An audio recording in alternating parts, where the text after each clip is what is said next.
재밌는 정치권 비하인드 스토리 하나 얘기해 줄게요. 이번 여러분들 제가 저번부터 이번 계엄령 내란에 신원 시기가 안 보인다라고 계속 얘기했지. 신원 시기가 안 보인다. 기억나세요? 이상하다. 신원 시기는 극우인데 이번 내란에 신원 시기가 안 보인다. 왜 그런가 했더니 신원식이가 국방부 장관 했었잖아. 잘렸는데 신원식이가 국방부 장관을 했는데 되게 짧게 했잖아. 왜 잘렸나 했더니 국방부 인사 때 김건희가 그 당시에 안보 경호처장이 누구였냐면 김용현이었잖아. 군인 출신 삼성 장군 출신이잖아. 김건희가 군 인사 때마다 김용현이한테 쪽지로 얘 승진시켜주세요 이렇게 올렸대. 무슨 말인지 알아? 김건희가 김용현이한테 뭐 A, B 이번에 승진시켜주세요 이렇게 올렸대. 그러면 경호처장 김용현이가 여기에다가 자기가 또 군 출신이잖아. 그럼 자기가 아꼈던 애들을 김건희는 A, B를 올렸는데 자기가 거기에다가 C, D를 더한 거야. 그러니까 김건희는 2명을 추천했는데 김용현이가 2명을 더해갖고 신원식한테 4명을 보내는 거야. 신원식한테 4명을 보내면 신원식이는 보면 김건희가 추천한 사람은 별로 이름도 없고 뭐 그냥 김건희랑만 아는 애들이잖아. 그리고 오히려 김용현이가 추천한 C, D가 오히려 추천 인사다라고 생각해서 얘는 김건희가 추천한 사람인지 김용현이가 추천한 사람은 모르잖아. 이 4명 중에 2명을 만약에 올리면 항상 김건희가 추천한 사람이 빠진대. 그러니까 김건희가 빡친 거지. 내 말을 씹어? 그러니까 김용현이는 몰래 김건희 여사가 준 겁니다라고 하면서 지가 추천 인사 2명 했더니 김용현이가 넣은 사람만 맨날 승진을 하는 거야. 그러니까 김건희 입장에서는 저런 미친 개. 그러니까 김건희 빡친 거잖아. 이게 군 인사 때나 뭐 할 때마다 김용현이 새끼가 계속 옆에서 지 쪽지를 같이 넣는 거야. 그랬더니 신원식이가 이유도 모르고 자기가 어느 순간 이례적으로 국방부 장군 인사를 앞두고 어디야 안보실장으로 가고 이번에 그 국방부 장관에 김용희가 왔다는 거야. 그래서 왜 안보실장 왜 그러면 이런 계엄이나 이런 거는 안보실장이 모를 수가 없거든. 근데 이 신원식이가 현재 국회의원이잖아. 무슨 말씀인지 아시겠어요? 신원식이 현직 맞죠? 제 기억에 맞나? 신원식이가 혹시나 정광훈 이쪽과 내통을 해서 신원식이가 국회에다가 이 정보가 아닌가? 신원식이? 현직 아닌가? 지금 잘렸나? 전직인가?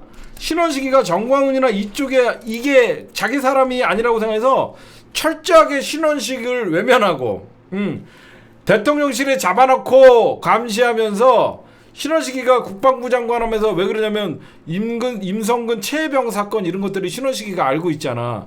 그래서 안보실로 데려다가 잡아놓고 국방부 장관은 김용현이가 해갖고 사실상 김건희가 날렸다라는 썰이 있습니다.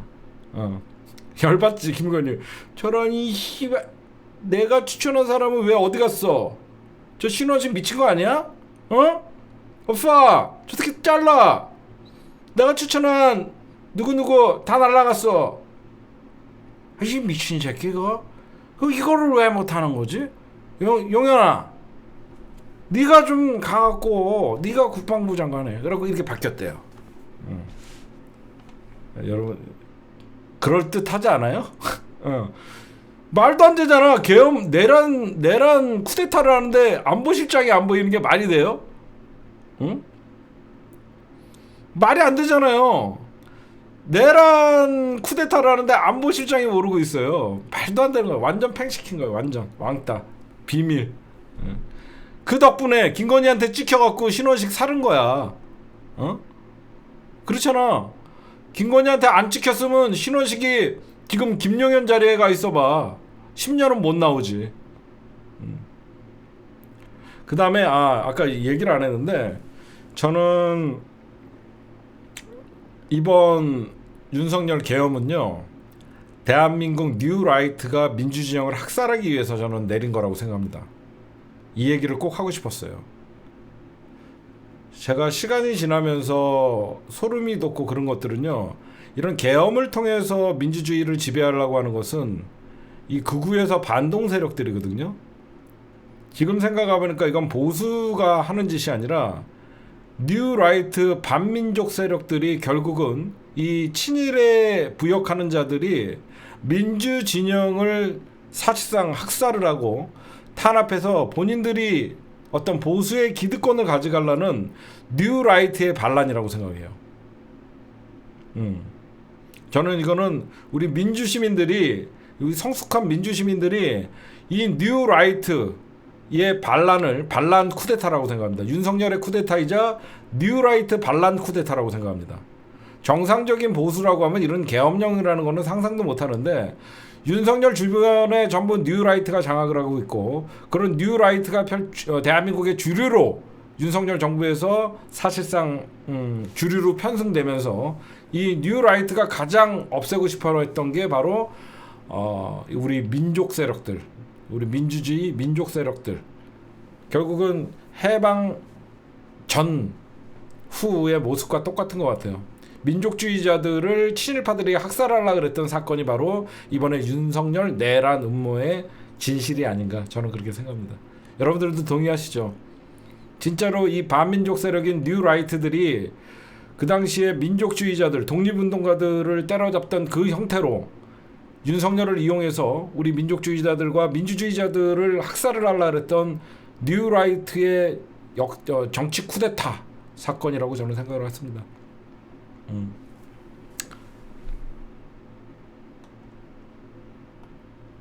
네, 여러분들 안녕하세요. 시사타파의 심층분석 시작하도록 하겠습니다.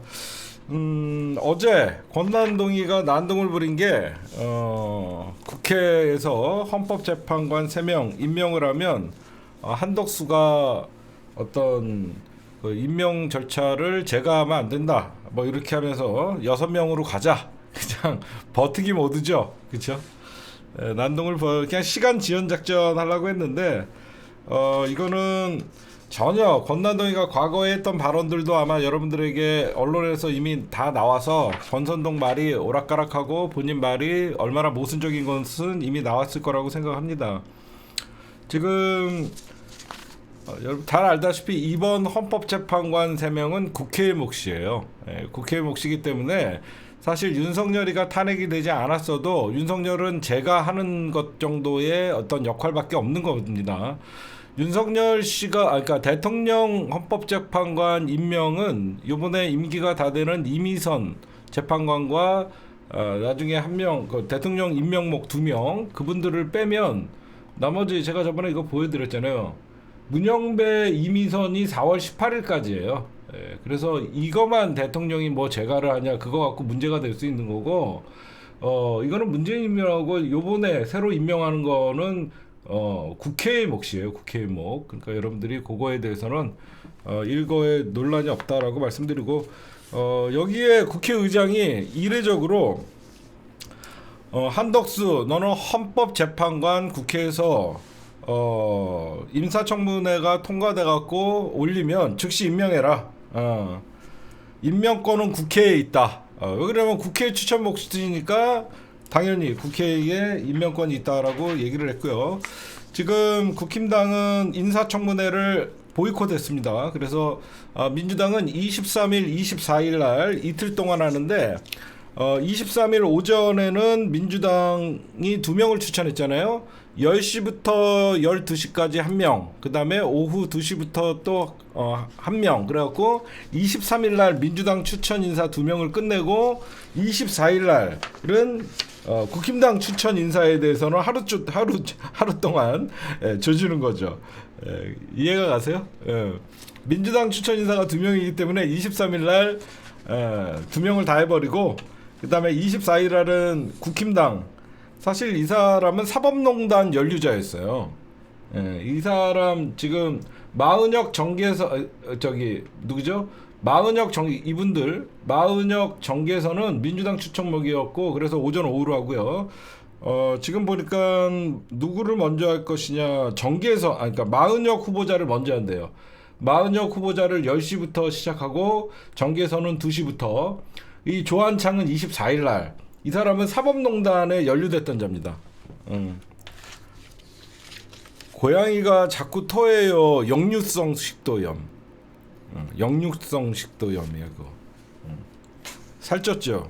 그래서 그런 거예요, 여러분들. 그렇게 보시면 될 것 같고, 그 다음에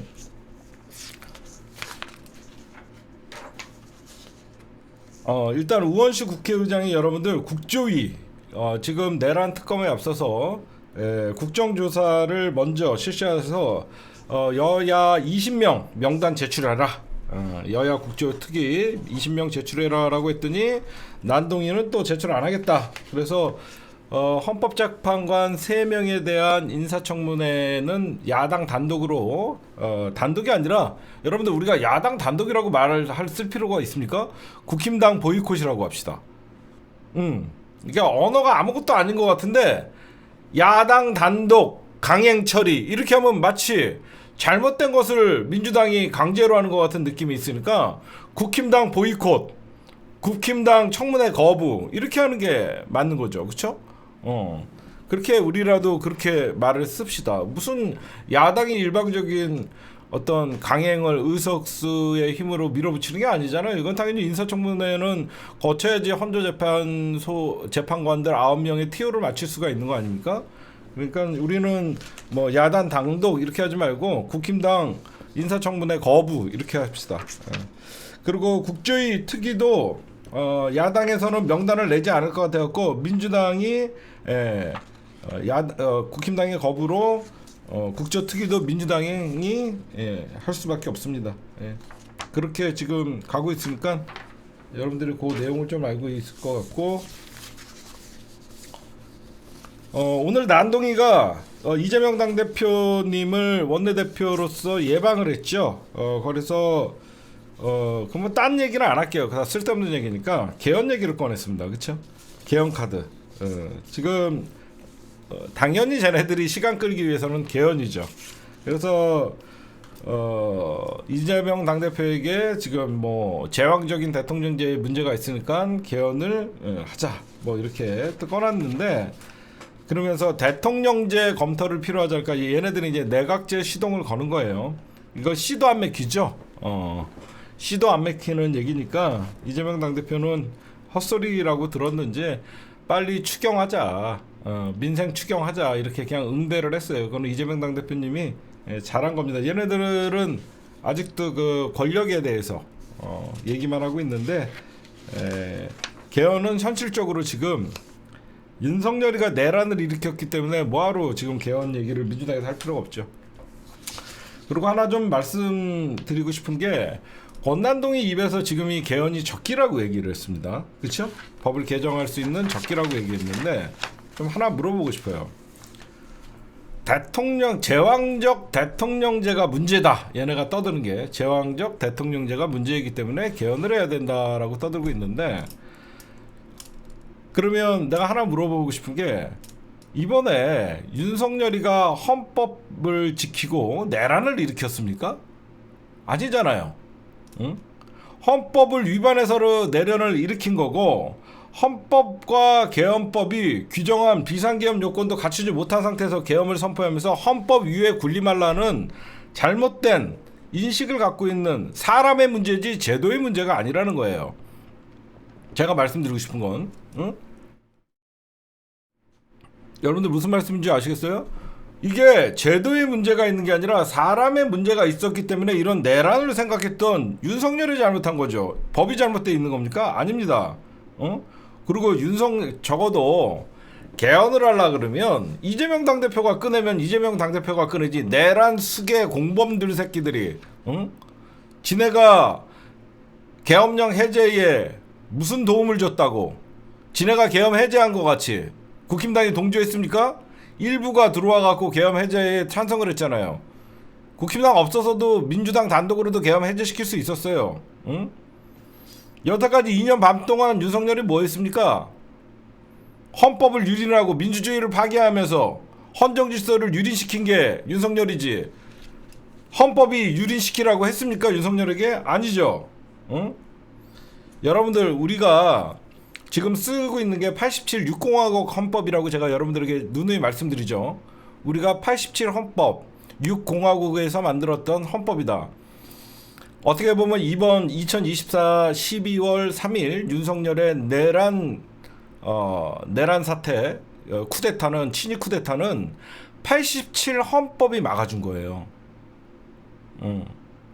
그거 여러분들 잊어서는 안 돼요. 그 전까지만 해도 대통령에게는, 전두환 때까지만 해도 대통령에게는 국회 해산권이 있었어요. 국회 해산권이 있었는데 지금 그 87 헌법에는 대통령 계엄령이 선포됐을 때는 국회에 알려야 되고 국회를 건드리면 안 되고 국회에서는 계엄 해제를 요구할 수 있다라는 게 한마디로 국회 불가침을 헌법에 표시해 놓은 게 87 헌법이에요. 응? 그래서 여러분들이 이번에 윤석열의 12.3 쿠데타는 87 헌법이 6공화국의 헌법이 막아냈던 큰 힘이 있는 거예요. 그러니까 여러분들도 그런 걸 좀 알고 계시고요.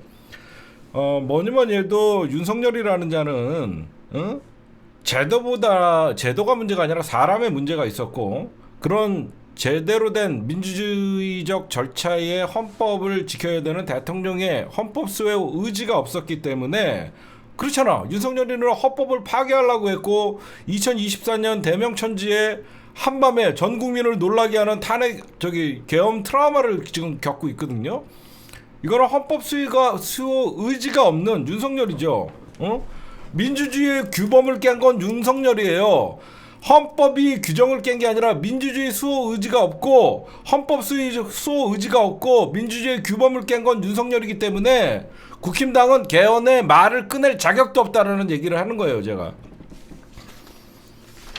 알겠죠? 윤석열은 국민의힘은 개헌의 개자도 꺼낼 자격이 없는 정당입니다.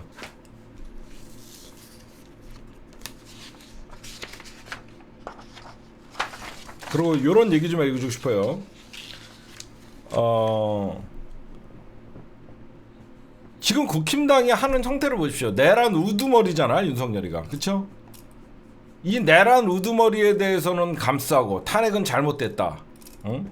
거기에다가 야당 대표와 이런 국정 상황에서도 협치와 어떻게 보면 야당과 국회를 운영할 생각을 안 하고 이재명 악마와의 혐오와 악마와의 기득권 지키기.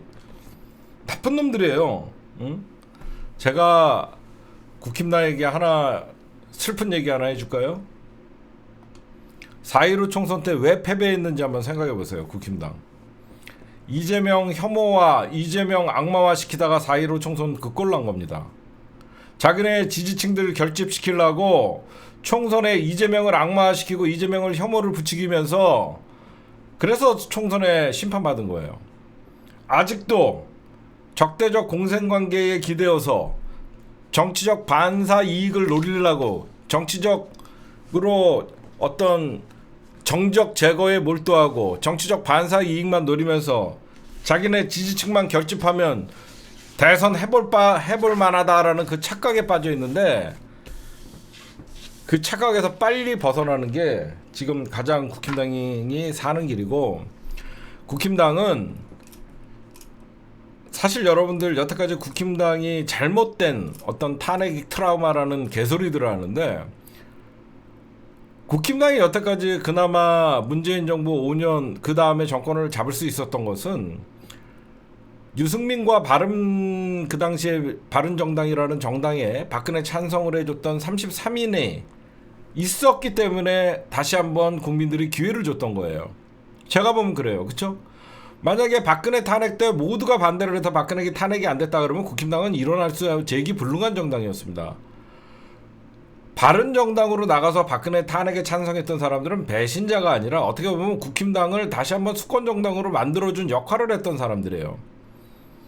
본인들도 알면서 자기네 지역구 TK를 사수하기 위해서 지지층을 배신하지 않아야 그 지역에서는 배신자 프레임이 먹히기 때문에 나는 윤석열 탄핵에 찬성하지 않았다, 이 논리로 어떻게든지 자기 국회의원 기득권 유지하려는 그런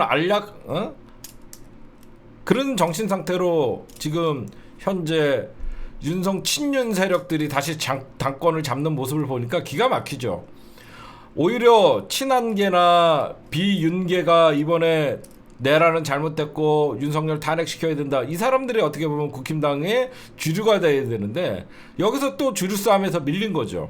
과거에 박근혜 탄핵을 할 때도 여러분들이 지켜보시면 처음에는 33명이 탈당을 하면서 바른 정당이라는 정당을 만든 다음에 저것들이 배신자 프레임을 씌우면서 나중에 바른정당의 의원들 33명 중에서 거의 10개월이 지난 다음에 22명인가가 다시 국민의힘으로 도로 복귀를 합니다. 그건 뭐냐?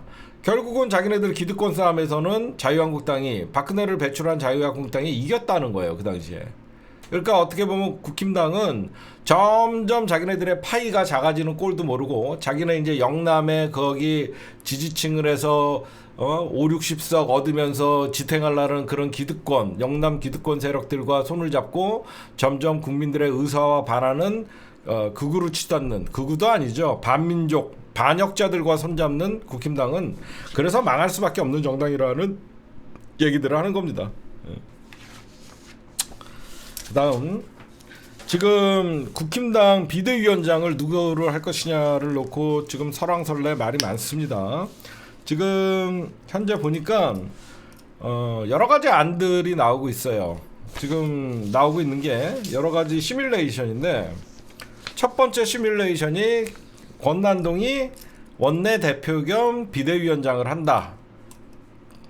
그 다음에 원외에 있는 남경필이나 홍정욱 이런 원외 인사를 발탁해서 비대위원으로 앉힌다가 두 번째 아니고 세 번째가 김기현, 나경원, 권영세 등 4선에서 5선 중진들에게 맡기는 방안. 그 다음에 개파색이 별로 보이지 않는 5선이나 6선의 위원장을 맡고 각 선수별 초선에서 1명, 재선에서 1명, 3선에서 1명, 4선에서 1명, 뭐 중진 4선, 5선 이상에서 1명 이런 식으로 비대위원을 구성한다. 이렇게 세 가지 안이 나오고 있는데 첫 번째 안은 권난동이가 원내대표로도 하고 비대위원장을 맡는다. 이거는 윤석열 탄핵까지만은 존재할 수 있겠죠. 요 안도 제가 보면 지금 얘네들은 친윤 패족이 되지 않기 위해서 권난동이가 전면에 등장을 했거든요. 그러면 권선동이의 역할은 윤석열 탄핵까지예요. 윤석열 탄핵까지. 그 다음부터는 이제 그러니까 권난동이도 자기는 이번 탄핵 정국에서만 맞서겠다라고 얘기를 하고 있는 것이고 나머지 이제는 당명 바꾸고 내년 지방선거 대비할 때는 새로운 개파색이 엮거나 그런 걸로 할 것 같은데 여러분들이 보시면 권난동의 역할은 윤석열 탄핵까지다라고 여러분들이 보시면 될 것 같아요. 제가 그렇게 보시면 될 것 같고 요즘 제가 권난동이 하는 짓을 보면요 이런 얘기를 해요. 한독수를 압박을 하면서 예전에 우리가 한독수랑 한동훈이랑 손을 잡고 자기네들이 국정을 운영한다라고 얘기한 적 있었죠. 근데 지금 돌아가는 걸 보니까 한독수는 국무대행이 됐고 한동훈이는 사실상 정계 은퇴 수술을 받는 이제 백수가 됐는데 지가 대통령 놀이하는 것 같아요. 권난동 실세인 역할. 야당 빼고 고위 당정청 협의회 만들자라고 하고 장관들 만나갖고 부처 장관들 권난동이가 요즘 여러분들 뭐 하고 다니냐면 부처 장관들 만나갖고 현안 점검하고 앉아 있어요. 난동이가. 지금 그런 거고 아마 여론에서는 도로 친윤당이다 이렇게 얘기하면 사실 얘네들도 이번까지 탄핵까지만 함께하고 친윤이라는 조직은 아예 없어질 수밖에 없는 거고 지금 권난동이의 임무는 딴 거 없죠.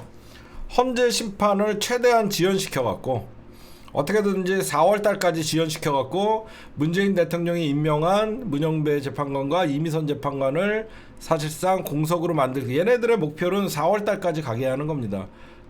원래 얘네들의 플랜은 이번에 국회 추천목 헌재 재판관 3명을 임명을 거부하고 그러면 6명으로 심리를 해야 되는데 4월달 되면 대통령이 추천했던 뭐 이미선 재판관과 문영배 재판관이 임기가 되니까 그러면 헌재는 4명이 남잖아요. 그럼 사실상 탄핵 소추 심리가 중단된다는 걸 노리고 있는데 이번은 딴 사건도 아니고 이건 내란 사건이기 때문에 쿠데타이기 때문에 쉽지만은 않을 거예요.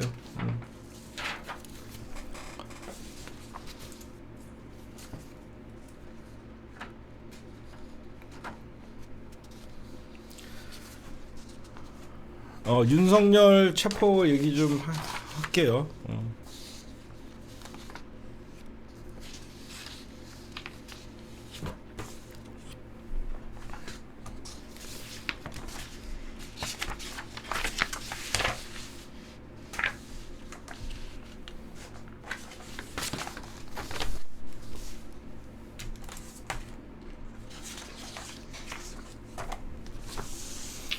네, 지금 여기저기서 뉴스에 대통령실 압수수색, 대통령 출석 요구 다들 거부한다. 그래서 수치인 거부를 한다라는 기사들이 계속 나오죠, 여러분들. 그래서 누가 뭐라 그래도 이건 빨리 체포해야 되는데 지금 뭐 하냐라고 하면서 여러분들은, 우리 시민들은 즉각 체포. 누가 봐도 내란 수계의 명백한 사안인데 왜 이렇게 시간을 끄냐라고 얘기를 하는데, 오늘 마침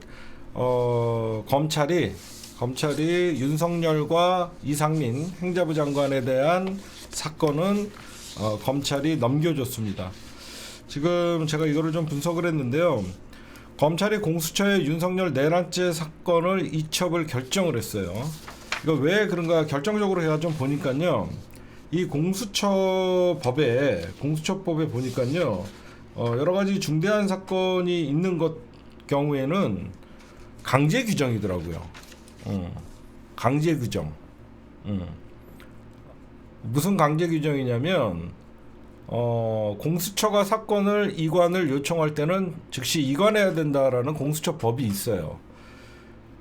이게 아마 되게 컸던 것 같아요. 왜냐면 현재 여러분들 검찰 특수수사본부는요, 검찰과 군사 검찰이 같이 합쳐져 있는 거예요.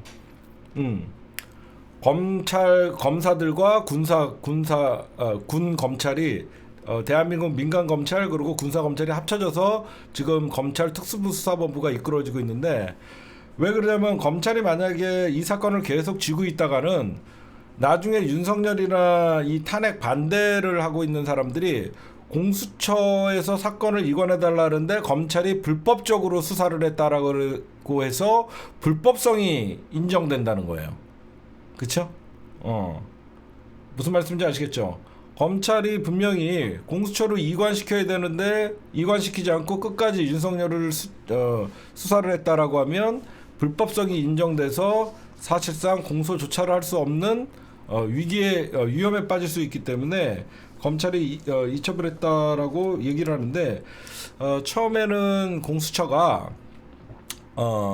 지금 현재 검찰에서 체포한 어떤 여인영, 그러니까 여인영 방첩사령관, 그다음에 수방사령관, 특전사령관, 계엄사령관, 김용현, 이런 사람들, 군 출신들의 주요 내란 쿠데타 혐의자들을 검찰이 다 잡고 있잖아요.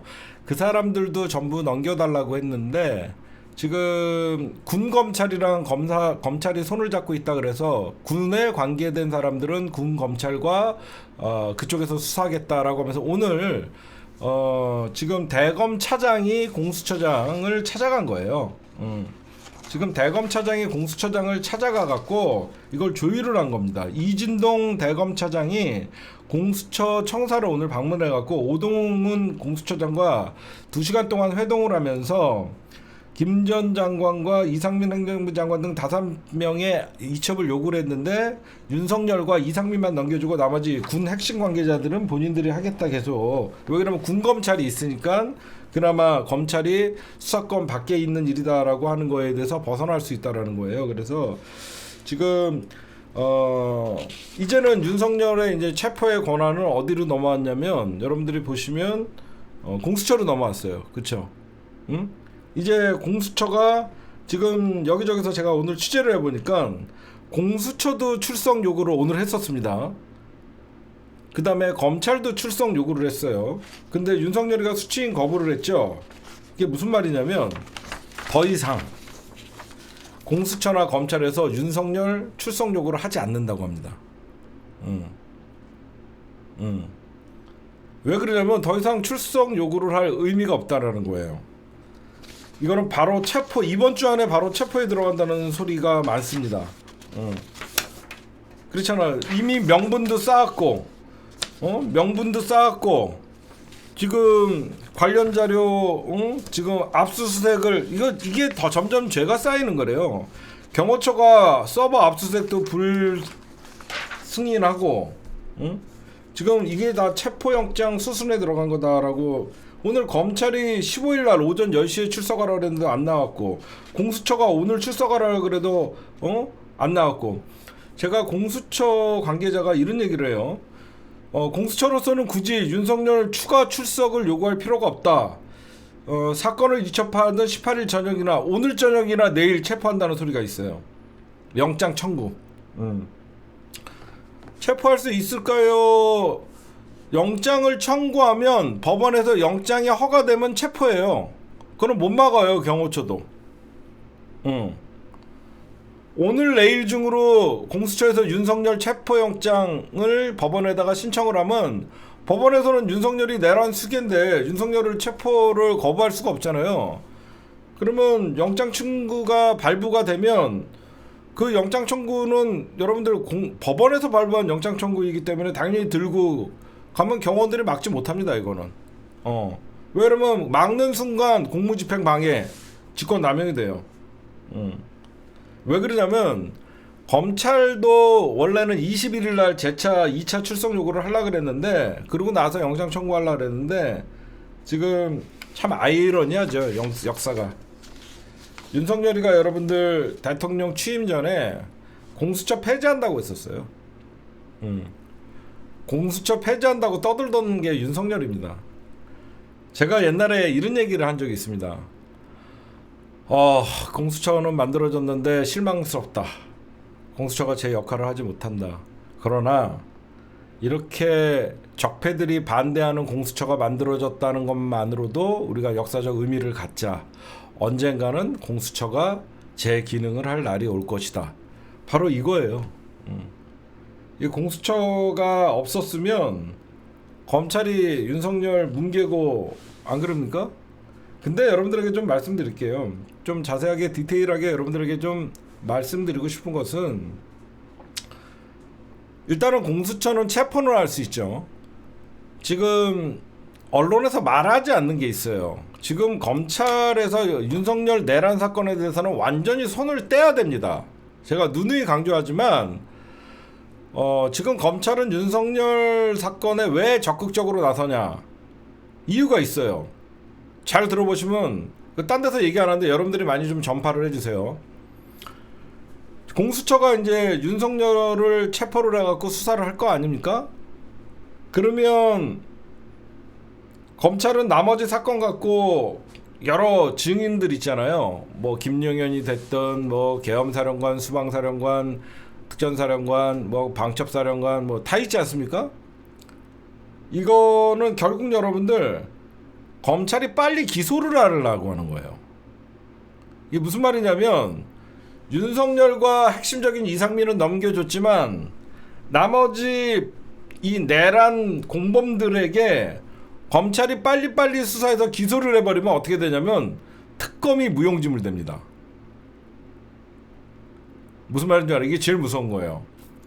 특검이 떠봐야 검찰이 이미 기소를 해버렸기 때문에 특검이 제대로 수사를 못하는 거예요. 그래서 특검이 뒤에서 뒷짐지고 있을 수밖에 없는 거예요.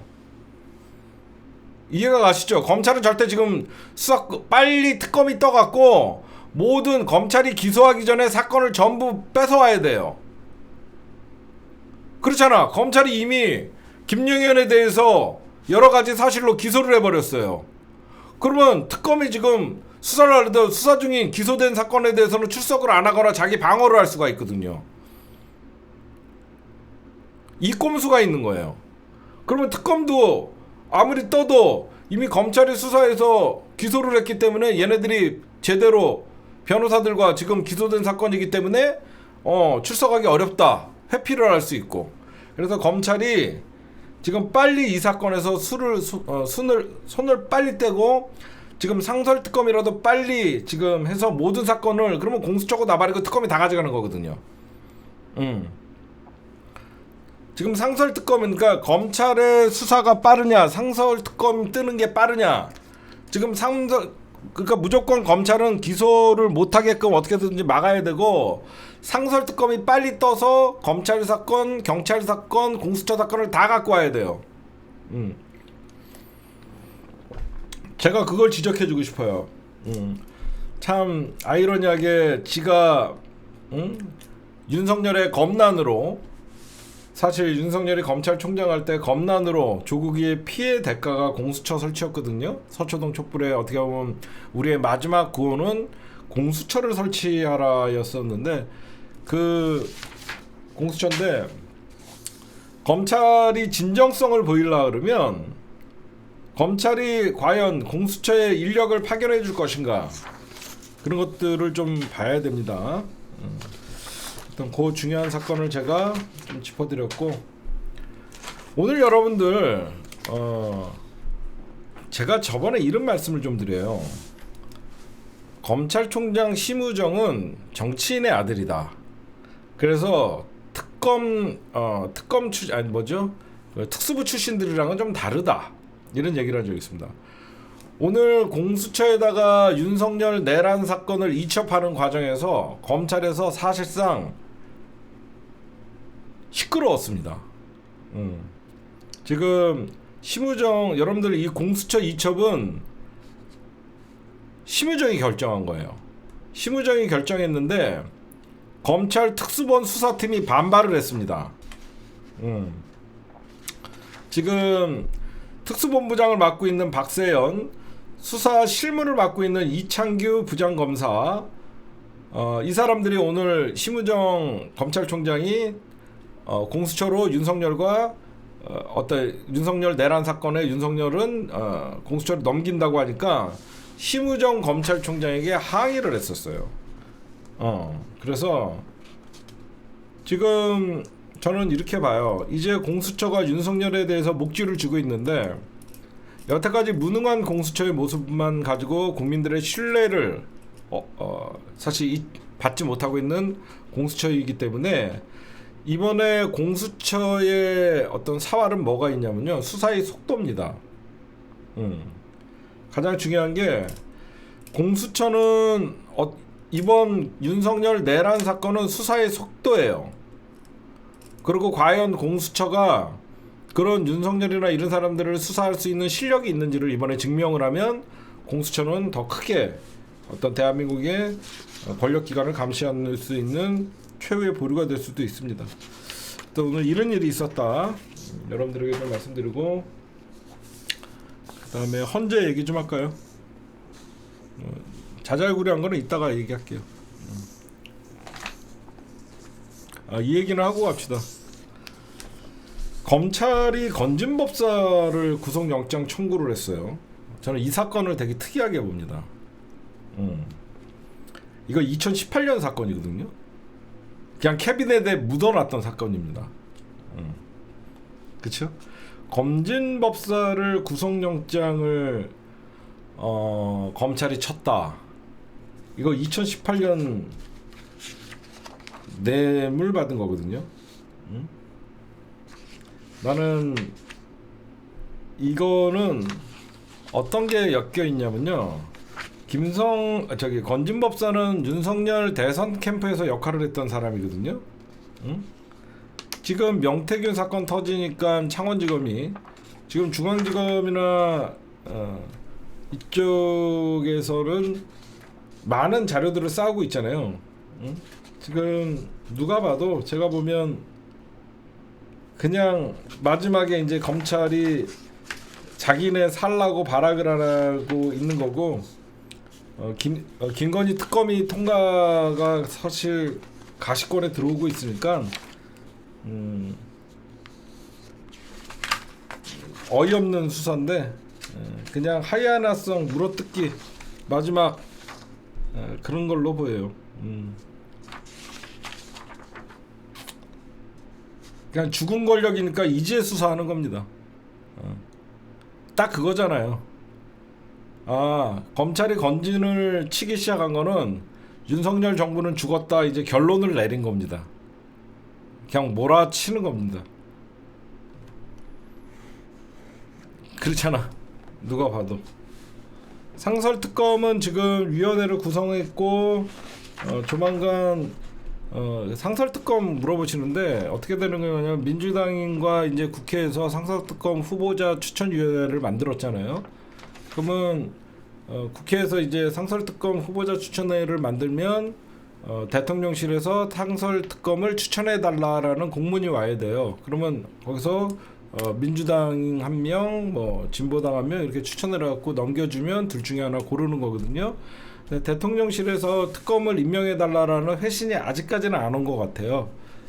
그래서 후보추천위원회에서 후보자를 추천한 다음에 아마 빠르면 내년 초면 상설특검 뜨지 않을까 그런 생각을 조금 더 알아보고 언제 정도 뜨나 그거 좀 알아보도록 하겠습니다. 그냥 이거는 죽은 권력 물어뜯기예요. 뭐 딴 것도 없습니다. 2018년에 있었던 사건을 6년 만에 정치자금법 이미 수사 다 끝나놨던 거죠. 캐비넷 하나 꺼냈다. 드디어 검찰이 이제 윤석열을 치기 시작했는데 늦었다. 그렇게 좀 말씀드리고 싶습니다. 그 다음에 헌재 얘기 좀 할게요.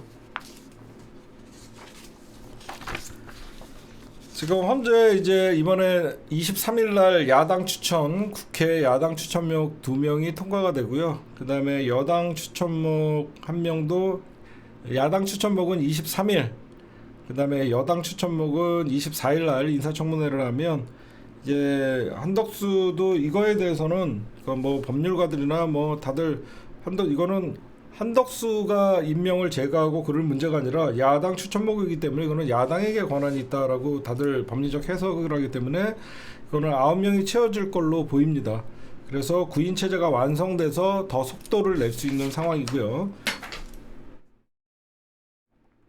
지금 헌재도 이번 윤석열 탄핵 심판에 굉장히 속도를 내고 있습니다. 이번에 헌재에서 헌법재판소에서 어제 윤석열에게 탄핵 심판 관련 자료를 제출하라. 니네들이 제출할 거 있으면 제출해라. 이거는 탄핵 심판에 대해서 검사 역할을 할 민주당에도 보냈고요. 법사위에도 보냈고 그 다음에 윤석열에게 제출하라고 했는데 수치 거부를 하고 있어요. 이거는 뭐 전혀 뭐 윤석열에게 뭐 유리할 것도 없죠. 지금 여러 가지 뭐 얘기들이 나오는 게 이거는 너무너무 명백하기 때문에 진보의 보수의 문제도 아니고 이거는 2달 안에 끝날 것이라는 사람들이 대부분 지배적이고요. 제가 많은 사람들이 이런 걸 걱정하죠. 정영식 판사, 그렇죠? 물론 정영식 판사는 꼴통 중에 꼴통이에요. 다만 저희가 생각할 때 우리가 좀 착각하시면 안 되는 게 주심 재판관은 랜덤으로 자동 배당이 돼서 여러분들이 우려하는 게 그거 아니에요? 재판을 지연시키거나 사실상 그 효율적으로 진행을 안 하라고 할 수가 있다라고 얘기하는데 지금 정영식이가 맡아서 불공정하게 될 거다 수 있다라는 재판 진행에 대해서는 많은 그 전 헌법 재판관들이나 뭐 보수 출신의 그런 사람들도 통상 주심 재판관은 심리나 재판 절차를 효율적으로 진행하기 위해 사실관계나 쟁점, 증거 등을 정리하여 그 추려갖고 재판관들 회의에 보고하는 정도래요. 일각에서는 주심 재판관이 재판의 진행이나 결론에 상당한 영향을 미치는 것으로 이해를 하고 있는데 헌법재판관 한 명이 다 어떤 주심의 영향력에서 벗어나 있기 때문에 여러분들이 그렇게 걱정할 건 없고요. 오히려 재판을 주재할 재판장은 헌법재판소장 권한대행으로 지금 있는 문영배 재판관이래요. 그러니까 여러분들이 너무 걱정하지 마세요.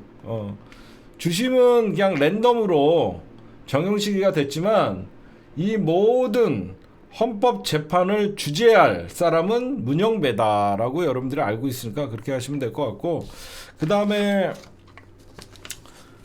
여러분들 요즘 헌법재판소 얘기하다 보니까 수명재판관이라는 이름이 나오죠. 수명재판관, 이 수명재판관이라는 뜻은요, 누구냐면요, 수명재판관이라는 사람이 여기서 이미선 재판관과 정영식이가 수면재판관인데, 제가 수평 재판관이 뭔가 이렇게 좀 찾아봤더니 특정 사건의 조사와 준비를 담당하는 사람이래요.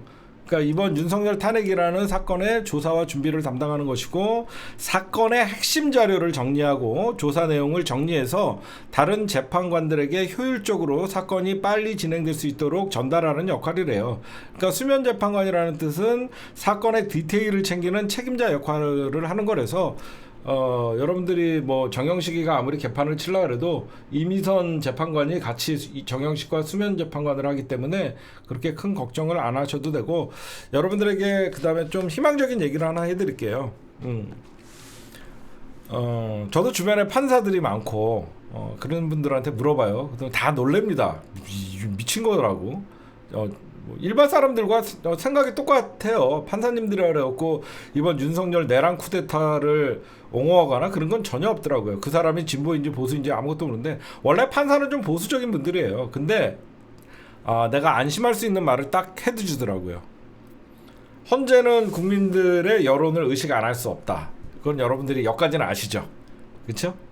여러분들이 아시잖아요. 헌재는 누구보다도 민감하게, 어떻게 보면 헌재 재판에 따라서 다시 국가가 혼란에 빠질 수 있고 다시 국가가 안정을 되찾을 수 있잖아요. 근데 어떤 분이 딱 이런 얘기를 하는 거예요. 제가 아는 판사님이, 살려서 뭐 할 건데,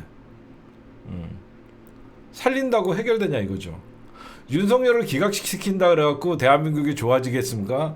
헌법재판관들은 진보와 보수를 떠나서 윤석열 기각시키면 뭐 할 건데, 또 계엄령이 나올지, 나라는 윤석열 더 혼란의 시대가 된다 이거죠. 그러니까 많은 법조인들이 윤석열은 저거는 명백한 헌법 위반이고, 그렇다 그래갖고 지금 일은 전 국민이 윤석열 탄핵하라 그러고 지지율 저거밖에 안 나오고 진짜 윤석열 기각해서 뭐 할 건데, 그 총대를 왜 헌재가 매겠냐 이거죠. 그쵸? 여러분들이 보셔도 헌재가 굳이 그리고 이런 말을 하더라고요. 여러 가지 얘기를 들으면서 나름 그렇구나 이렇게 했는데, 헌법재판관이라는 건 뭐예요? 헌법재판관은 법관들이 올라갈 수 있는 최고의 자리래요. 무슨 말씀인지 아시겠어요? 자기가 판사 생활, 무슨 법관 생활을 오래 하다가 마지막에 최고의 자리에 앉아 있는 자리라는 거야. 그러니까 더 이상 올라갈 자리가 없는데 누구의 눈치를 보겠냐 이거지.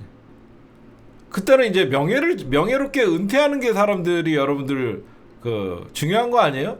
자기가 더 이상 올라갈 자리도 없는데 자기의 명예를 지키는 게 가장 중요한 것이지, 여기서 윤석열 편을 들어가고 자기가 무슨 국무총리가 되겠습니까? 뭐가 되겠습니까? 그래서 대부분 길어야 이 두 달이다. 응? 길어야 2달 안에, 왜 그러냐면 모든 사람들이 이런 얘기를 하더라고요. 판사님들이, 이렇게 사실관계가 명확한 재판은 2달 안에, 2달도 길어요. 딱 그러더라고. 이렇게 사실관계가 명확한 재판이 어떻게 2달도 긴 거죠. 그냥 난 내란죄, 헌법을 위반했냐, 계엄령을 선포할 이유가 있었냐, 국회를 침탈할 목적이 드러났고, 국회는 여러분들 계엄령이 선포되거나 전쟁이 발생을 해도 국회는 돌아가야 되는 거잖아요. 지금 87헌법에서 아까도 제가 잠깐 말씀드렸듯이 87헌법에서 계엄 해제 요구권이 국회에 있다라고 했잖아요. 근데 국회를 막은 것은 당연히 이거는 반헌법적이고 반민주적이고 윤석열이 해서는 안 될 짓을 했기 때문에, 그냥 관계가 이렇게 명백한데 뭘 2달이나 꺼내야 되나, 이렇게 얘기하고, 어떤 분은 또 이런 얘기를 하더라고요. 오히려 재판장은 문영배고 주심은 랜덤으로, 어떤 재판 주심은 정영식이기 때문에 결국은 주심 재판관이 나중에 윤석열을 탄핵한다 이게 나올 수밖에 없거든요. 윤석열은 지가 임명한 사람에게 탄핵을 당할 것이다 라고 하면서 나중에 탄핵 반대의 명분이 없다라는 거예요.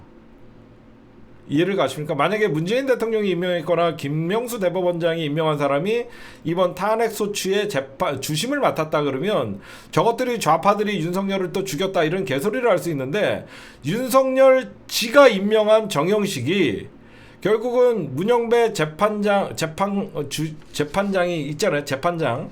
그래서 결국은 그 탄핵 연설문을 누가 읽을지는 모르겠지만 이거는 진보와 보수의 문제가 아니라 그래서 정영식이가 더 이상 뭐 올라갈 데도 없고 정영식이가 윤석열을 살려서 뭐 할 거냐라고 하면서 윤석열 파면은 윤석열이가 임명한 사람 입에서 나오게 되면 오히려 국민들이나 야당 입장에서는 정당성이 더 확보되고 그럴 것이다. 다만 우리가 좀 결과적으로 정영식이가 그렇게 어떤 여태까지 판결이나 그런 것들을 보면 꼴통짓을 많이 하고 뭐 국정농단 사건에서도 이재용이를 구속시키지 않고 불구속으로 풀어주고 이런 것들을 보면 시간은 어느 정도 끌면서 이의를 제기할 수 있겠지만 다른 9명의 주심들이 있기 때문에 정영식 재판관이 마음대로 할 수 없다. 우리가 생각하는 같이 면서 맨 마지막으로 이런 말씀을 해주시더라고요. 법원은 검찰이 아니다. 법원은 검찰 조직같이 검사 동일체가 아니다. 그런 얘기를 하더라고요. 검찰은 야 무혐의로 해라고 하면 검사들이 다 움직여서 그 사건을 덮잖아요. 근데 판사들은 한 명 한 명이 대한민국 헌법 수호 의지가 있기 때문에 그렇게 얘기를 하더라고요. 그렇게 보시면 될 것 같고, 지금 이번 헌재 재판 이제 기일이 여러분들 뭐 27일이니 이런 것들이 나오고 있는데 박근혜 탄핵 때 17번의 심리가 있었어요. 박근혜 탄핵 때는 17번의 심리가 있었는데 박근혜 한 번도 안 나왔어요. 직접적으로 나왔고 저는 모릅니다. 뭐 이런 얘기를 한다든가 저는 억울합니다. 신은씨가 갑자기 저희 들어와 갖고 이런 얘기도 한 번도 안 했어요. 그러니까 유영하 변호사가 모든 걸 다 하고 그 당시에 뭐 직접 헌재에 출석을 해서 박근혜가 어떤 변론을 하거나 그런 게 없었어요. 어떻게 보면 소극적 대처였고 뭐 포기하는 그때 왜 그랬나 했더니 사람들이 지금 이제는 말할 수 있다 이렇게 하더라고. 박근혜가 너무 아는 게 없고 말을 못하니까 헌재에서 직접적으로 변론하는 게 도움이 안 된다고 생각했다는 거야. 무슨 말씀인지 알아요?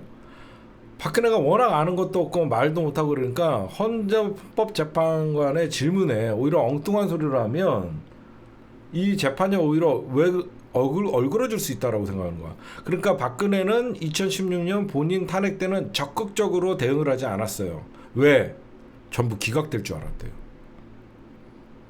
진짜로. 나는 저는 뭐 이제는 말할 수 있는 그 당시에 법원 분위기는요. 법원 분위기랑 그 당시에 청와대 분위기는요. 박근혜 탄핵 심판은 전부 기각될 거를 염두에 두고 아예 박근혜를 나오게 하지 말고 적극적으로 변론을 시키지 않았다라는 얘기가 있어요. 그래서 요번에 윤석열이가 그러잖아요. 자기는 적극적으로 싸워 나갈 것이다라고 얘기해서 이거는 우리한테 땡큐입니다. 윤석열 꼴에 지가 변호사고 지가 검찰총장 출신이라고 하면서 결국 윤석열이가 이제 지가 직접 나서서 변론을 하겠다는 거예요. 어떤 변호인단도 있지만 윤석열이는 직접적으로 지가 헌재 소장이나 헌재 재판관들의 질문이나 이런 것들에 대해서 저는 이거는 내란이라고 보지 않습니다. 2시간짜리 내란이 어떻습니까? 이런 얘기하면 사실 가는 거거든요. 그래서 결국 오히려 민주당 입장이나 헌재 입장에서는 윤석열이가 직접 등판해서 자기가 탄핵 명분을 없애려고 하는 자체가 탄핵이 될 것이다 라는 얘기가 많아요. 그렇잖아. 윤석열이가 이번에 대국민 담화 마지막에 얘기할 때 그런 부분들을 여러분들이 살펴보면 전부 엉뚱한 소리 하잖아. 생각해보세요. 야당이 협조를 안 했다. 예산도 안 했다. 국무위원들을 탄핵했다. 이거 전부 책임 전가잖아요. 그런 뉴라이트 세력들을 임명해갖고 대한민국 국무위원으로서 자격이 없으니까 결국 이태원 참사를 일으키고 수많은 국무위원으로서 자기네들의 본인의 보직에 맞지 않는 사람들에서 국회가 탄핵 사유가 있어서 탄핵을 했는데 그러면 본인이 임명한 사람들의 하자가 있거나 국정 운영에 문제가 있다라고 생각을 해야 되는데 오히려 문제 있는 사람을 잘못을 지적한 야당에게 그 책임을 떠넘기는 것은 이런 재판에 있어서 전혀 도움이 안 되는 것이죠. 그렇잖아요. 두 번째 윤석열이가 지적한 거는 어떤 것들 있죠? 자기는 겁만 줄라 그랬다. 겁만 줄라 그랬는데 국회를 침탈을 하고 군대를 동원한다. 이건 말도 안 되는 개소리고요. 2시간 만에 끝나는 계엄이 어딨냐. 2시간이건 단 2분이건 군대가 국회에 들어오는 순간 내란이에요.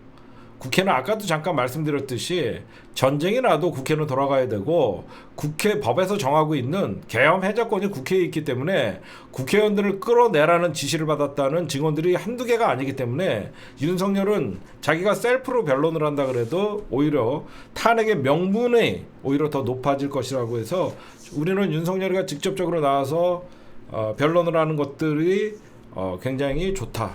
그리고 그 다음에 윤석열이가 자기는 끝까지 싸울 것이다 라고 하면서 같이 싸우자고 하는 거는 내란 선동죄가 추가될 수 있습니다.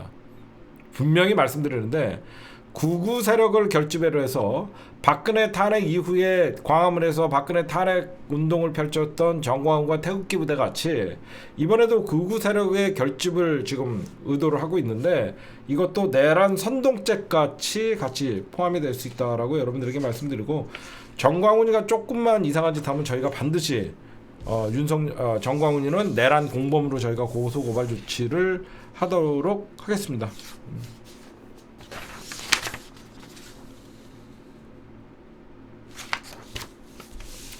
네, 오늘의 1번이었습니다.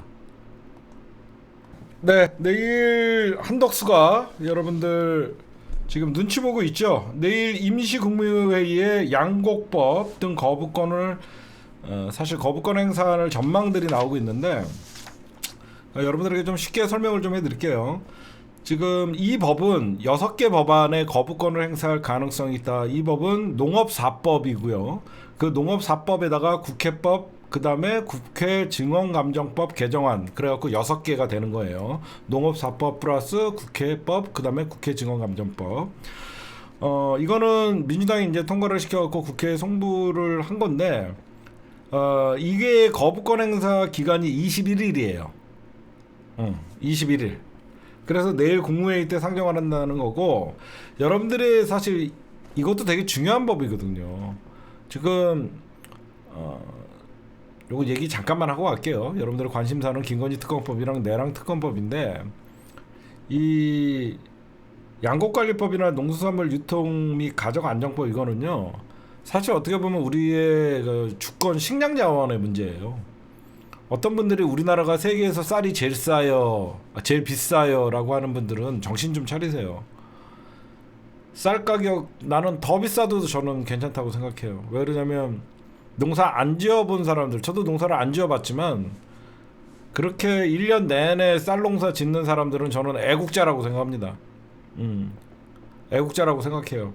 결국은 해외에서 그 싼 쌀들이 우리나라 농업을 망치게 해서 나중에 더 비싸게 사 먹을 수밖에 없거든요. 저는 이런 양곡관리법 그 다음에 정부가 추매해 주는 거 있잖아요. 비료값도 안 나온다는 소리들이 있는데 그만큼 그분들 허리 평생을 농사 지은 분들 나중에 허리 보셨어요? 허리 제대로 고든 분들 한 분도 없잖아요. 저는 이런 농업법이나 양곡관리법, 농수산물법 이런 어떻게 보면 대한민국의 먹거리를 제공하는 이런 분들은 정부가 쓰잘데없는데 돈 쓰지 말고 이런 분들 보호해야 된다고 저는 생각을 합니다. 진짜로 보호해야 된다라고 저는 생각을 해요. 그 다음에 여러분들이 이제 관심이 갖는 법, 이게 김건희 특검법과 내란 특검법은 다음 달 1일이에요. 민주당이 윤석열 탄핵 이후에 대통령실에 송부를 했기 때문에 대통령은 권한대행, 한덕수는 15일 안에 다시 이쪽으로 송부를 해야 돼서 내일 양곡법이나 이런 것들을 거부권을 행사하나 안 하나도 중요하지만 사실 이제 민주당이 계속 압박을 해야죠. 내일 김건희 특검법이랑 내란 특검법은 국무회의에 상정되지 않는다. 단 한덕수가 김건희 특검이나 이런 것들을 거부하면 민주당은 탄핵하면 됩니다. 역풍 없어요. 국정 혼란 빠뜨린 새끼가 윤석열 대통령과 한덕수 이런 책임져야 될 인간들이 지금은 자기는 내란과 내란 쿠데타와는 아무 상관없는 척, 자기는 몰랐던 척 이렇게 하고 있는데 민주당은 한덕수 김건희 특검 거부하면 즉시 탄핵해버리면 됩니다. 그리고 한덕수가요 헌법재판관은 임명을 한다고 합니다. 헌법재판관은 한덕수가 임명을 한다고 하니까 구인 체제로 윤석열 탄핵에는 갈 것이고, 근데 여기서 제가 보면 한덕수가 저는 특검을 거부하기는 힘들 것 같아요. 정상적이면. 근데 워낙 이 비정상적이기 때문에 왜 그러면 내란 특검을 거부하게 되면 얘라는 내란 특검의 사건 수사 피의자거든요. 국민의 지금 김건희 특검이나 내란 특검은 국민 여론이 어마어마하게 지금 높은 사건이라서 한덕수가 지금 이거를 과연 거부 카드를 낼 수가 있을까? 우리가 끝까지 경계는 해야 되지만 혹시나 거부 카드를 쓰면 즉시 탄핵을 해버리면, 왜 그러냐면 한덕수한테는 딜레마가 있는 거예요, 여러분들. 저는 한덕수가 쉽게 거부권 행사할 수는 없을 거라고 많은 고민을 하게끔 될 것 같은데, 왜 그러냐면 한덕수가 지금 검찰이나 공수처의 수사를 받지 않는 이유는 다른 놈들 다 구속되고 있잖아요. 딴 사람들 다 구속되고 있는데 한덕수는 누구보다도 국무총리로서 사실 내란 공범과 똑같은 수준인데, 한덕수가 지금 공수처 수사나 검찰 수사를 피할 수 있는 것은 대통령 권한 대행이라서 그래요. 그렇죠? 대통령 권한 대행이라서 지금 국정의 안정화를 위해서 검찰이나 공수처도 경찰도 사건의 수사를 속도를 한덕수에게는 칼을 겨누지 않고 있거든요. 한덕수는 자기가 탄핵되는 순간 공수처 그리고 검찰의 수사 대상이 된다는 걸 알고 있기 때문에 쉽게 거부권을 행사할 수는 없을 겁니다. 제가 보면.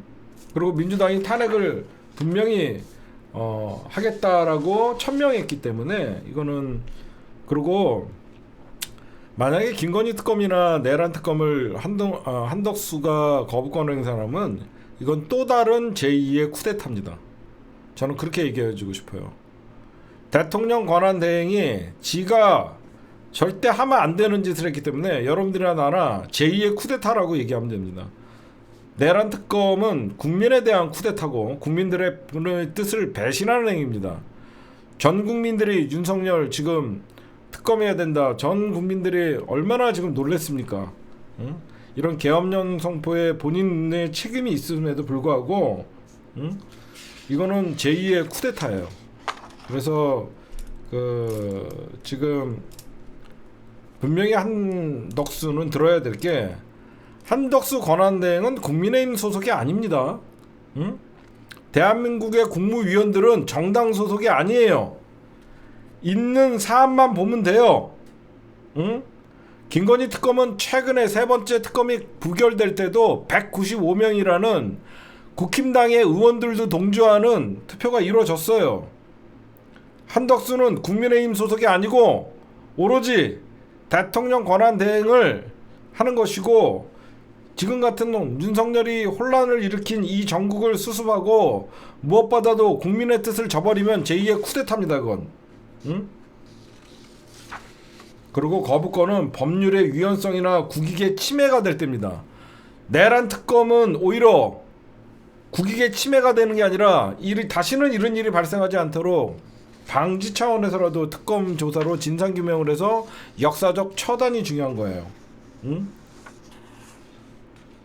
지금 김건희 특검이나 내란 특검은 이런 법률의 유연성이나 국익 침해의 명백한 사유가 그 어디에도 해당되지 않습니다. 하여튼 민주당은 바로 탄핵한다 라고 탄핵 불가피론을 얘기하고 있습니다. 그리고 한덕수는 내란 특검법이랑 김건희 특검법을 즉시 공포해야 돼요. 지금 한덕수가 소심하고 어리버리한 척 하는데 내란 특검 거부권을 행사할 게 아니라, 안 그래요? 우리는 지금 거부권에다가 초점을 맞추고 있는데 그게 중요한 게 아니라 김건희 특검법이랑 내란 특검을 바로 공포를 해서 바로 내란 특검의 특임 검사가 선임이 되고 김건희 특검의 특임 검사가 선임이 될 수 있도록 빨리 공포를 해야 된다. 그리고 마지막으로 지금 한덕수가 지금 여러분들 윤석열 지금 경찰 공조본이나 어떤 검찰 특수부 출석도 안 하고 헌재 헌법재판 답변소의 어떤 그 여러 가지 뭐 심리 답변소도 내지 않고 여태까지 대통령 경호처가 지금 윤석열의 수사를 막고 있잖아요. 그렇잖아요. 지금 한덕수는 살라 그러면 경호처가 윤석열 수사를 지금 계속 막고 있는데 한덕수는 강 건너 불구경할 게 아니라 한덕수가 직권적으로 대통령 조사에 적극 협조해라고 지시를 해야 돼요. 지금 대통령 경호처를 지시할 수 있는 건 한덕수예요. 한덕수 직무유기예요. 윤석열 감싸고 있는 내란 공범의 행위를 자초하는 겁니다. 한덕수가 경호처에 명령하면 서버 압수수색 응해라. 윤석열 대통령 수치 받아라. 해야 되는 거예요. 응? 지금 강 건너 불구경 하듯이 내일 아니니까 응? 대통령 경호처가 압수수색을 하는데 경호처가 막고 있고 출석 요구서도 출석도 안 하고 이거는 원론만 따지고 있고 응? 이거는 내란 수사 방해입니다. 한덕수는 지금 내란 수사를 방해하고 있는 거예요. 관여 안 한다 그래서 책임에서 벗어날 수 있는 게 아니에요. 오히려 한덕수가 대통령 권한대행이면 경찰이나 공조본이나 이런 데서의 수사에 적극 협조를 해야 되고 본인이 경호처를 지시를 하면 됩니다. 나쁜 놈이에요 지금. 응? 하여튼 김건희 특검과 내란 특검의 시한은 12월 1일입니다. 1월 1일입니다. 우리가 그때까지 예의주시하면 될 것 같아요.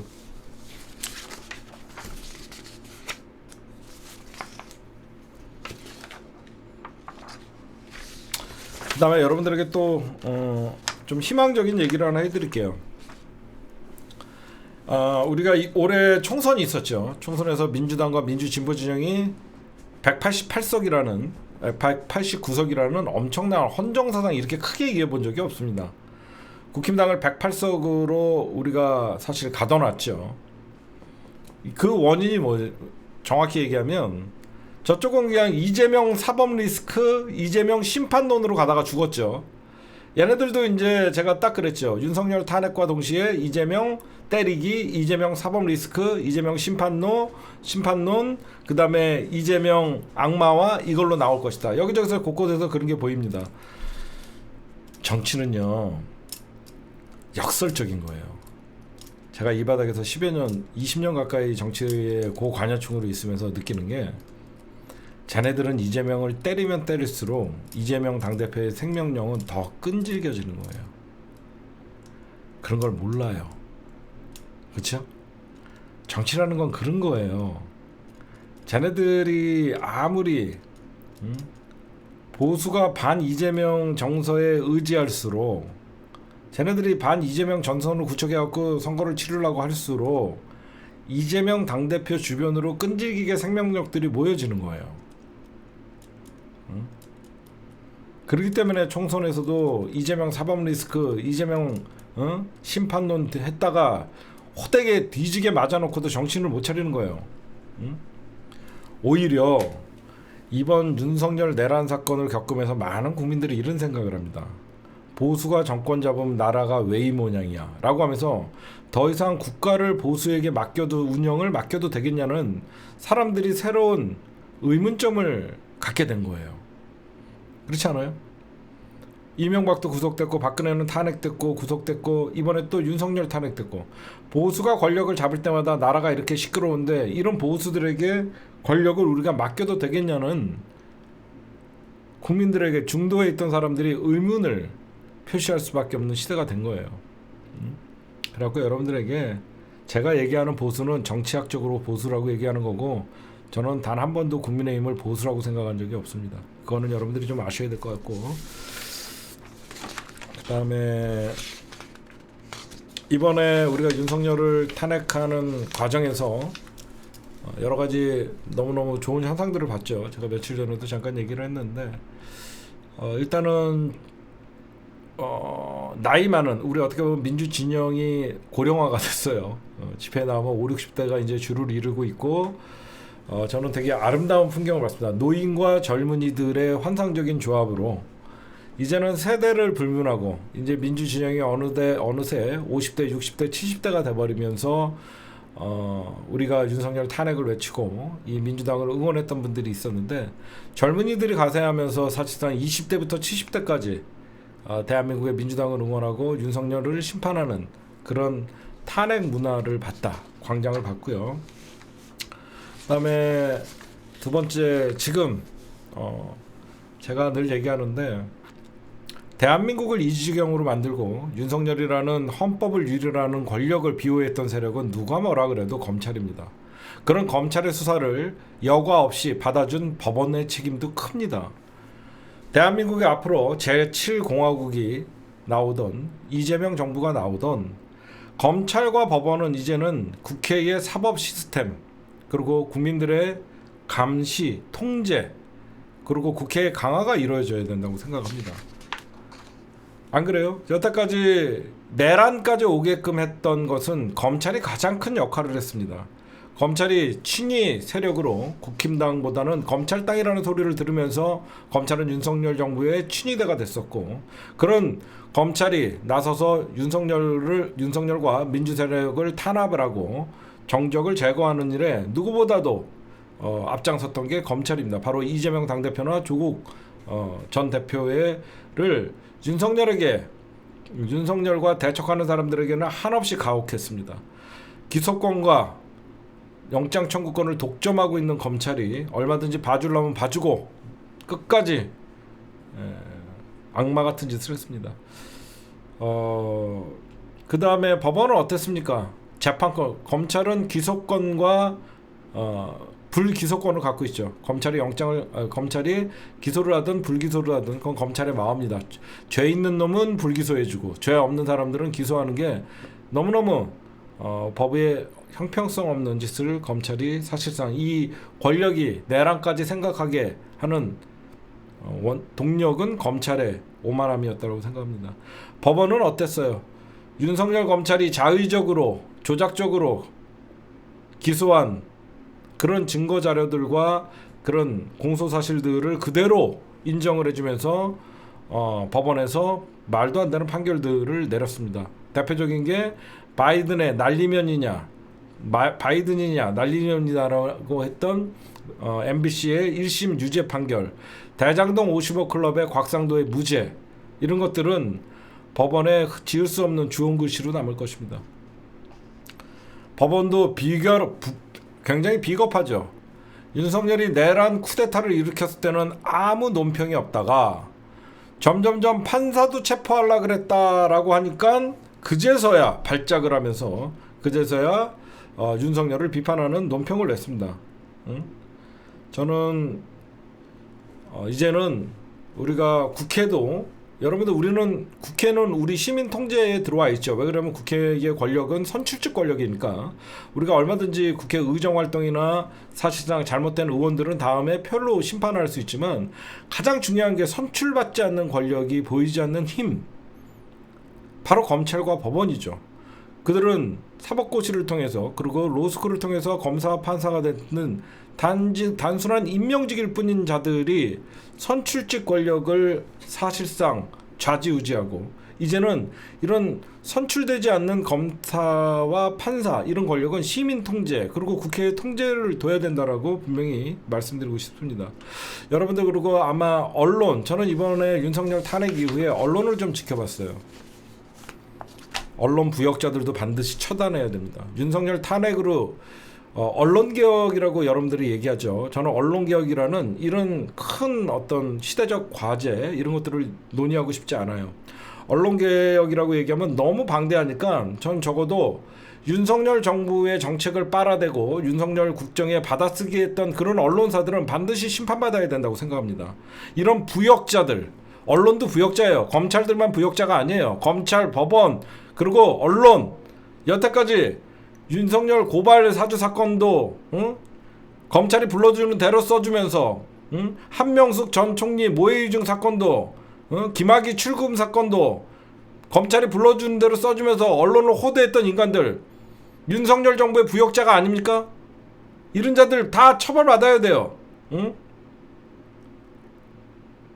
정말 검찰이 주는 자료, 대통령실에서 주는 자료나 써대면서 이 언론의 이 이 권력자들에게 부역했던 것들 이름만 크면 뭐합니까? 일간지, 조중동, YTN, 연합뉴스 그 어디에 할 것 없이 전부 부역자들이에요. 거기에 맞서서 뉴스타파 이런 독립 언론들이 김어준의 겸손은 힘들다.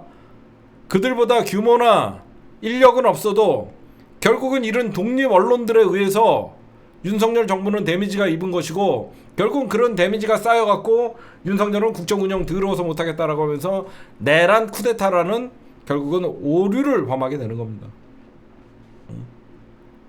저는 이런 얘기를 해드리고 싶어요. 윤석열이 내란 사태를 일으키면서 경공을 압수수색하라고 MBC를 압수수색을 하고 여기저기서 뉴스타파 그리고 수많은 우리 언론들과 싸웠죠. 적어도 윤석열이 잡고 싶어 했던 김어준, 겸손은 힘들다와 뉴스타파, MBC 거기에 들어가지 못하는 언론들은 반성해야 돼요. 아무리 규모가 크고 그래도 윤석열이 잡으려고 했던 겸손은 힘들다와 MBC 그리고 법정에서 잡으려고 했던 뉴스타파 이런 언론들 빼면요 나머지 언론들은 반성해야 됩니다. 그러면서 오늘 아까도 잠깐 말씀드렸듯이 윤석열을 내란을 진압한 것은 우리 시민들의 정말 눈물겨운 지금도 아찔합니다. 나는 시간이 지나니까 그날의 공포가 다시 되살아나는데 그날 실탄도 전부 9,000발인가 가져갔고 여기저기서 우리 주변에는 사법경찰들 방첩대가 있었고 경찰과 군인들이 맘만 먹었으면 얼마든지 시민학살은 아무것도 아니었습니다. 지금의 2000년대의 민주주의를 만끽했던 우리 세대들의 자정적인 우리 현장 군인들의 노력이었다라고 생각하고요. 그 다음에 뭐니 해도 우리 시민들의 가장 큰 역할이 있었지만 아까도 잠깐 말씀드렸듯이 87헌법 이 87헌법을 결국은 윤석열 내란을 진압하고 윤석열 탄핵을 이끄는 결정적인 계기가 됐다라고 생각을 합니다. 만약에 여러분들 87년도에 대통령이 갖고 있었던 국회 해산권 그때 87헌법에 국회 해산권이라는 걸 삭제를 했어요. 그 다음에 국회 불가침성을 강조한 조항들이 들어가지 않았다 그러면 군대와 경찰이 국회를 손쉽게 유린했을 거예요. 그게 무슨 말이냐면 87 헌법이 존재했기 때문에 군인들이 국회에 들어가는 걸 위법이라고 생각을 했고 국회의원들을 끄집어내는 것이 위법이라고 어느 정도 생각했다라는 거죠. 만약에 대통령에게 국회 해산 권한이 있고 국회를 언제든지 막을 수 있는 그런 헌법에서 안전장치가 막을 수 없도록 안전장치가 없었다 그러면 그날 그 현장에 있었던 군인들도 위법성이 없다라고 하면 어떻게 했을지 모르겠죠, 여러분들. 저는 이런 말씀을 드리면서 오늘 제가 준비한 심층 분석은 여기까지만 하도록 하겠습니다. 녹화는 여기까지만 할게요.